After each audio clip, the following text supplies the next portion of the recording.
It's with great pleasure that I'm standing right next to the legendary keyboardist Mick Talbot, who many will know best for his work with the Style Council, but Dexys Midnight Runners, numerous other bands.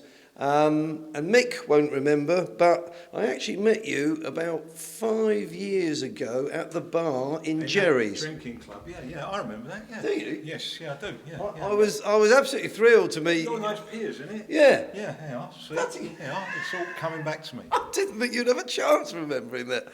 We had a great chat back then because, you know, you'd been one of the musical icons for me down the years, and so I was thrilled. I was very excited. I don't think you were so excited, Mick.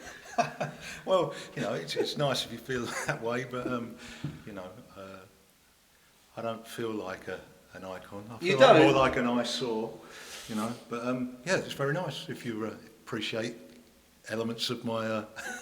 Oh yeah, absolutely. I mean, you must get all sorts of characters, you know, recognising you on a daily basis. Sometimes, yeah, but it's you know, it's just what you do. Do you know what I mean? It's not. It's like, I don't think I'm beneath or above anyone. You know, it's what I do, and sometimes it can appear that you're sort of busier than you are. Sometimes you're really busy. Sometimes you're not busy. Sort of feast or famine in our world of crazy artistic people, and so I don't know. It's just all I know, really. That's all I've ever done. You know. Yeah, fair enough. I mean, you have been busy. Like this year, for instance, you were working with Roger Daltrey and Wilko Johnson. Yes.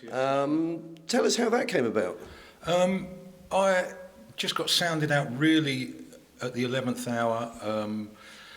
I think Wilko's had a long-standing trio with Dylan Howe and Norman Watt-Roy, and Roger just said it might be nice to have some harmonica on it, so they got Steve Weston on harmonica, and it may be nice to have some Hammond. And I think 2 or 3 people were sounded out, and I don't know why, but Roger and Wilko agreed on me, and I don't know if they agreed on other people, I don't know, or it might have been availability or what have you, but it was a real 11th hour sort of call, you know, like the night before, can you be in Sussex tomorrow for a week, and we're going to do an album, and that's the way it was. And the news from Wilko is good, is incredibly good. Oh yeah, well, you know, he thought that he was terminal, and he was very fortunate in so much as a fan actually went to 2 or 3 of his gigs because he just thought it was literally the farewell tour. And he was a surgeon, and he just said,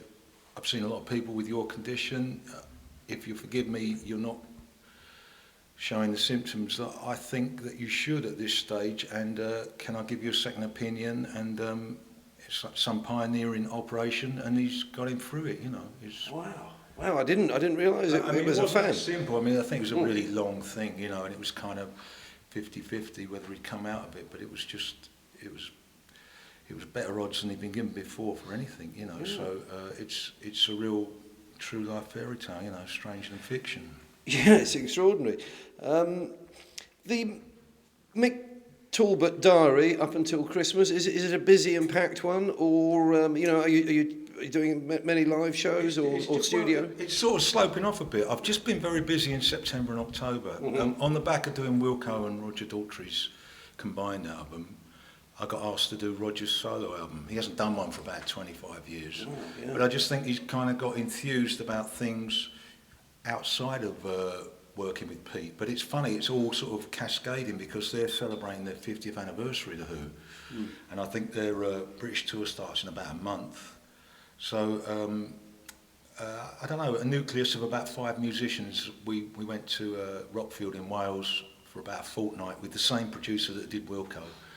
But not exactly the same band, but we sort of put down about 12 tracks, and Roger's going to nip in and out when he gets a break, and I think he'll do a lot of it over the Christmas period, between Christmas and New Year's, and we'll see how many of them work out, and maybe reconvene and do some more tracks. But it's really nice that Roger seems enthusiastic to do things outside of stuff that Pete's written, and I think a lot of that's to do with like the buzz he got from doing the Wilko thing and exploring some of his old sort of blues roots as well, really, because it was a kind of, you know, Going Back Home was a very good title for that album because it was just, you know, it's a Wilko song, but it was like that for Roger as well, and the launch gig being at Shepherd's Bush, it's his stomping ground, and there were so many things about people completing circles and him going back to his roots and saying, oh, I haven't sort of really sort of dug in and tried to sort of summon up the influence of Howlin' Wolf and people like that, you know, which were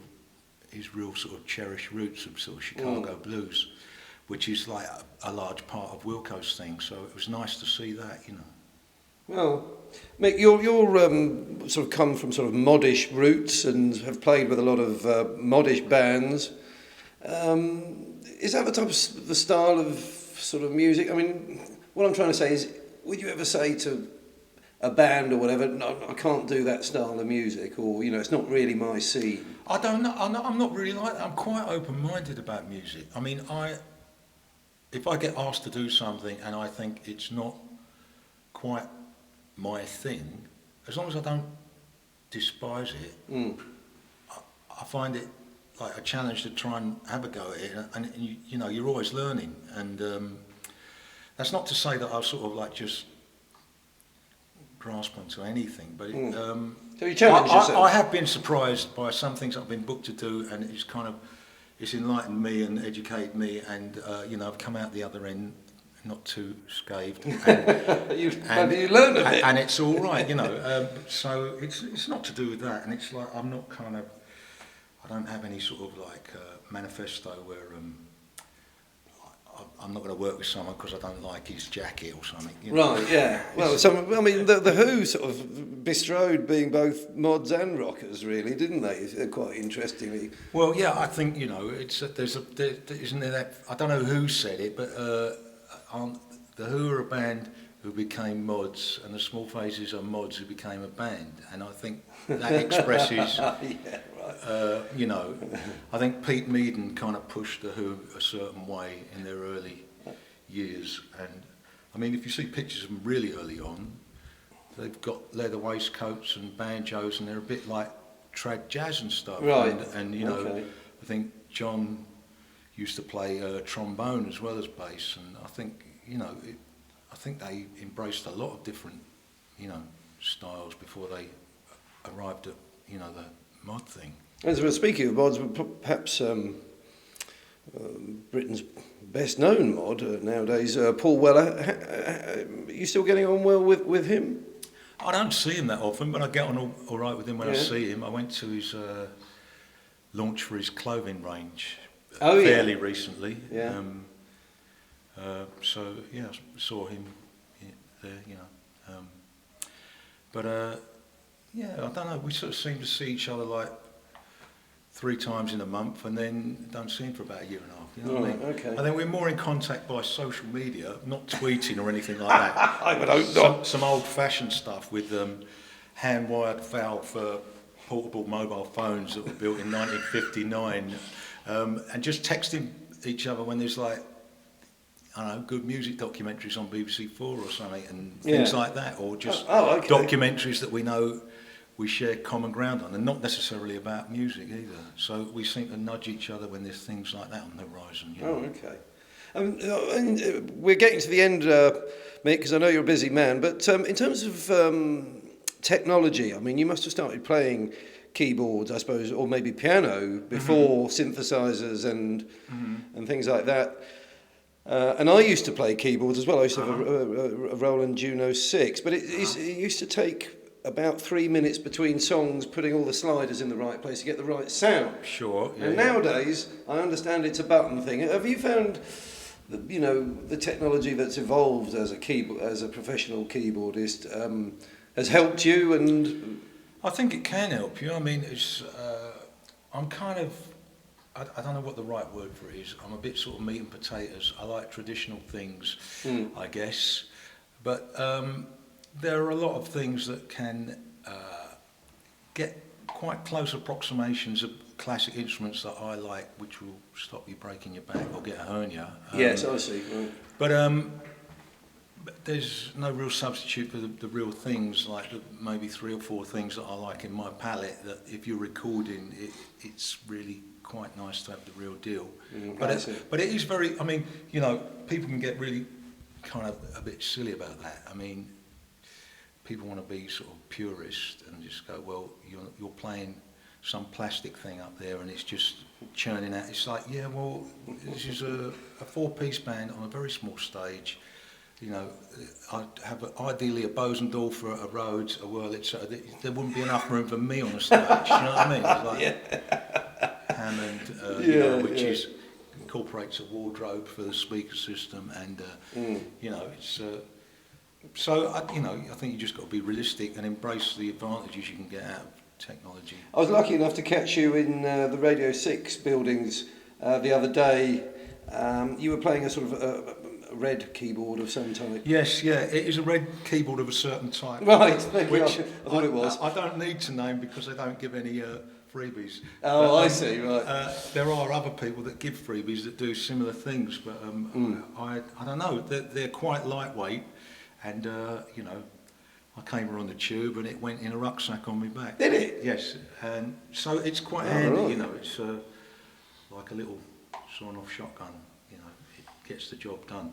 Yeah. But yeah, those BBC 6 things are really quite interesting. I mean, we do. Yeah, tell us I make about about 4 a year. Craig gets just a rhythm section, and he feeds off his listeners.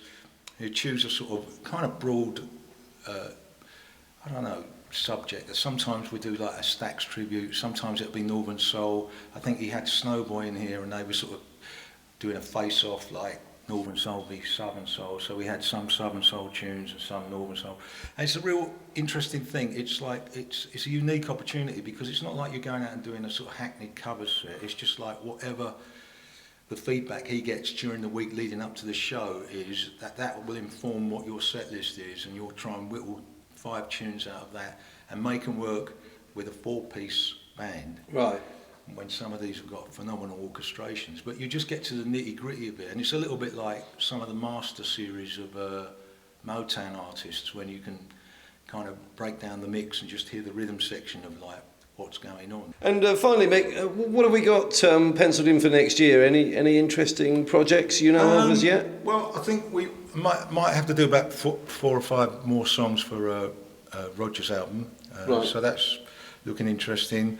I think Ernie, the bass player, who really kind of leads this little rhythm section, is hoping to maybe do an album based on the rhythm section that does Craig's stuff. Because we work with Angelo Starr, Edwin Starr's brother, and he's done some great sessions with us. And we've got John Terrell in as well. And it'd be nice to sort of, on the back of like half a dozen sort of sessions that we've done, look back on them and choose our favourites, because I think that could be quite an interesting album. Okay. So we hope to make a stab at that maybe in spring, you know. Okay, cool. Well, Mick, it's been a great pleasure to meet you again, and I'm absolutely delighted you remembered my name, and I'll always remember yours. Thanks very much for chatting to us. Cheers.